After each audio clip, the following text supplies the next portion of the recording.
కాకినాడ దూసర్లపూడి వారి వీధిలో వేంచేసిన శ్రీ భోగి గణపతి పీఠంలో 43వ గణపతి నవరాత్రి మహోత్సవాలు ఘనంగా ప్రారంభమయ్యాయి. అందంగా అలంకరించిన పీఠంలో మట్టి గణనాథుల్ని ప్రతిష్ఠించి స్వామివారికి వివిధ రకాల పూలు పత్రితో పూజలు చేశారు. కార్యక్రమంలో భాగంగా మహిళలు గణపతి మాల ధారణ చేశారు. పీఠం ఉపాసకులు దూసర్లపూడి రమణరాజు మహిళలకు గణపతి మాల వేశారు. ఈ సందర్భంగా రమణరాజు మాట్లాడుతూ పీఠం వద్ద గణపతి నవరాత్రి 9 రోజులు స్వామివారికి ప్రత్యేక పూజలు అభిషేకాలు నిర్వహిస్తామని తెలిపారు. అదేవిధంగా సంకష్టార చతుర్థి రోజున పూజించిన అష్ట గణపతులను 8 రోజుల పాటు సాయంత్రం గ్రామోత్సవం నిర్వహించనున్నట్లు వెల్లడించారు.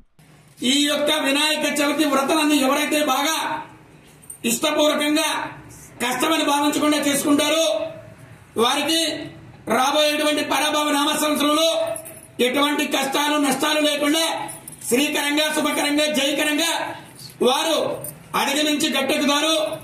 అదేవిధంగా ఈ గణపతి నవరాత్రుల సందర్భంగా గంధం రంగు వస్త్రాలతోటి నవరాత్రి దీక్షలు చేస్తామన్నారు. ఈ వ్రత పూజ అయిన తర్వాత వారికి మాలధారణ జరుగుతుంది.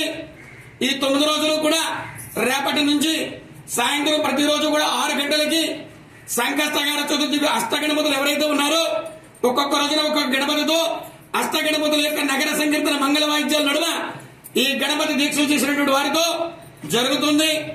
అదేవిధంగా వారందరికీ కూడా గణపతి పీఠంలో మధ్యాహ్నం భిక్ష కార్యక్రమం జరుగుతుంది.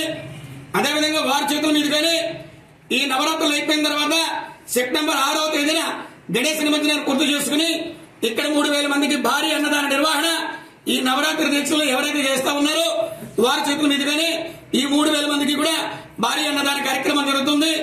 ప్రతిరోజు కూడా ఉదయం సాయంత్రం కూడా గణపతి సహస్రనామ పారాయణ జరుగుతుంది.